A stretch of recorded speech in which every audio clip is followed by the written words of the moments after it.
Então, a questão do agronegócio é algo que tem afrontado não apenas aos povos indígenas brasileiros e não apenas o agronegócio como exploração de território.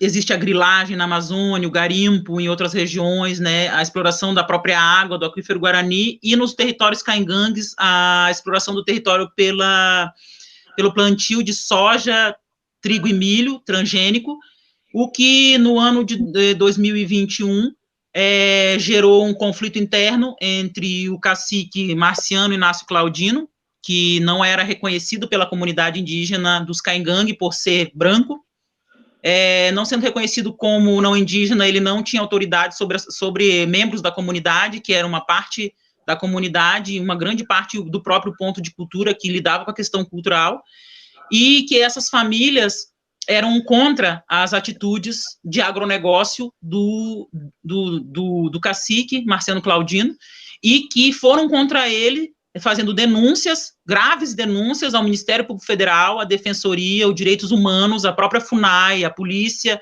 à brigada. Boletins de ocorrência foram feitos, e já no ano passado, quando foi na época das eleições, essa luta começou já pela perseguição política que era gerada por causa da divisão desse grupo dentro da comunidade. Uns estavam a favor do cacique, porque eram beneficiados pelo arrendamento, que gerava riqueza apenas para a família do cacique e a sua liderança, né, que é a família do cacique e a liderança, e o resto da comunidade. Porém, a comunidade não era beneficiada porque quem arrendava a terra e ganhava todo o dinheiro do arrendamento, que era feito para pessoas não indígenas, que eram colonos que arrendavam a terra para que pudessem plantar.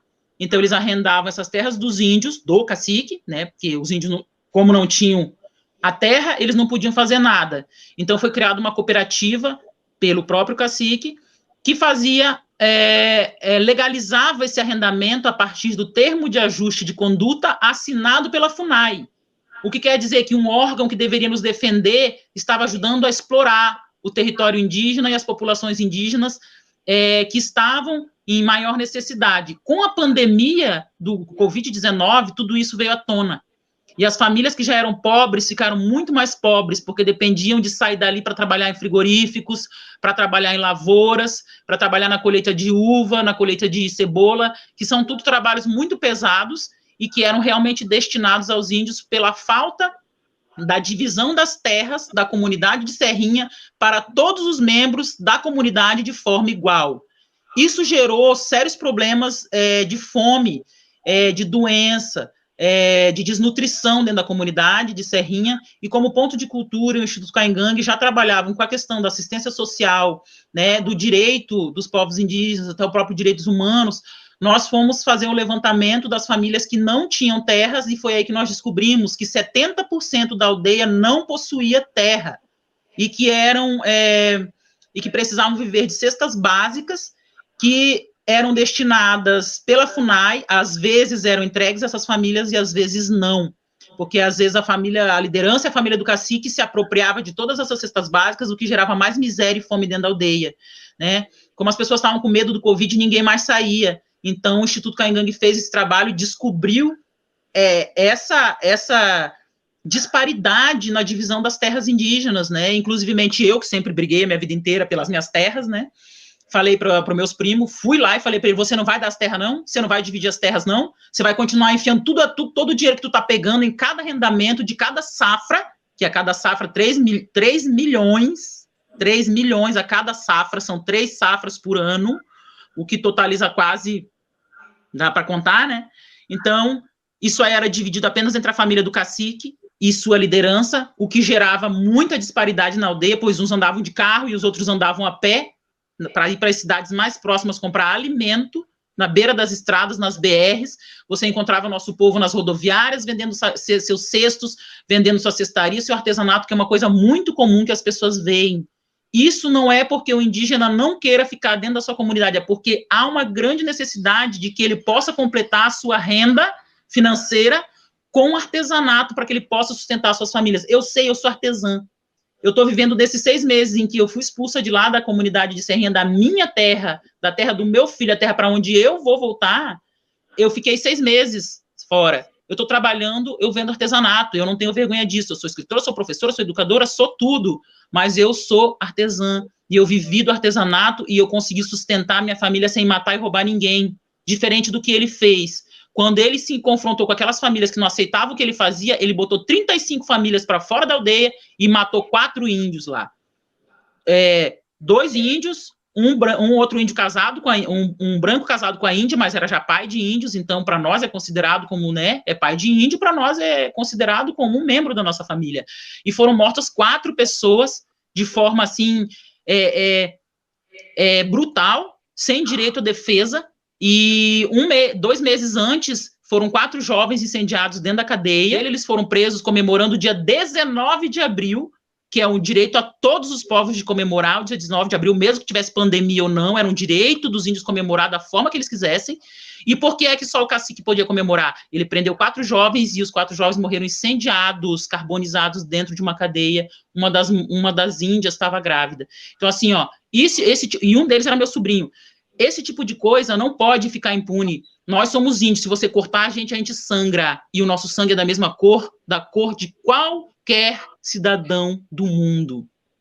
Então, nós exigimos nosso direito à preservação da nossa cultura, o direito a ser o que nós somos e o direito à justiça, porque a morte dos nossos parentes não vai ser em vão. O território indígena, para nós, é sagrado. Para nós, ele é a mãe, e a mãe não se explora. A mãe, você cuida dela, você vive aos pés dela até que ela se vá. Até que você tome o lugar dela e viva você como mãe até que você se vá. Terra indígena é para índio morar. Terra indígena não é para branco ficar rendendo para outro branco plantar.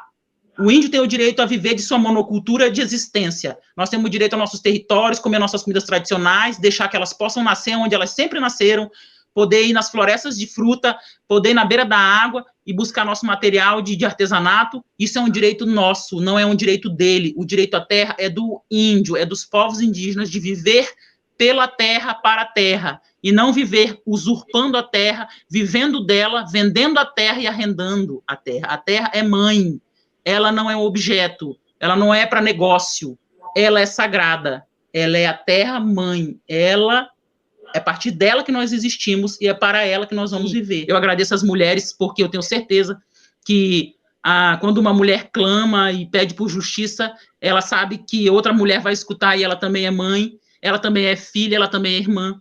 Então, por isso eu agradeço a todas as pessoas que compartilharam aquele vídeo e que puderam fazer com que a justiça esteja acontecendo, mesmo que lentamente.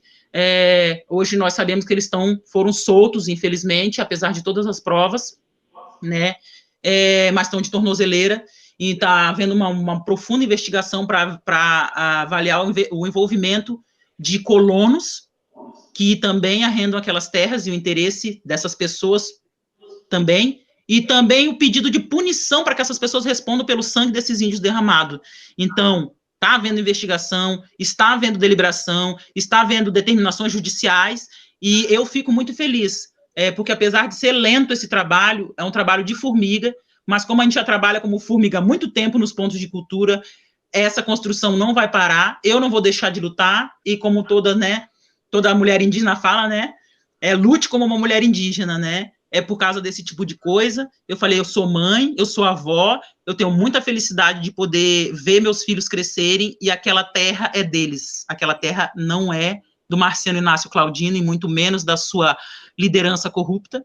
Então, assim, eu vou continuar lutando pelaquela terra, e eu vou voltar para minha terra, porque ela foi conquistada por mim e pelo meu tio, que morreu por ela, e que eu vou honrar, porque eu sei que ele realmente merecia estar em cima daquele território, como cacique amado que ele era, e não o Márcio, que usurpou o cacicado, porque filho de branco, e branco não pode ser cacique.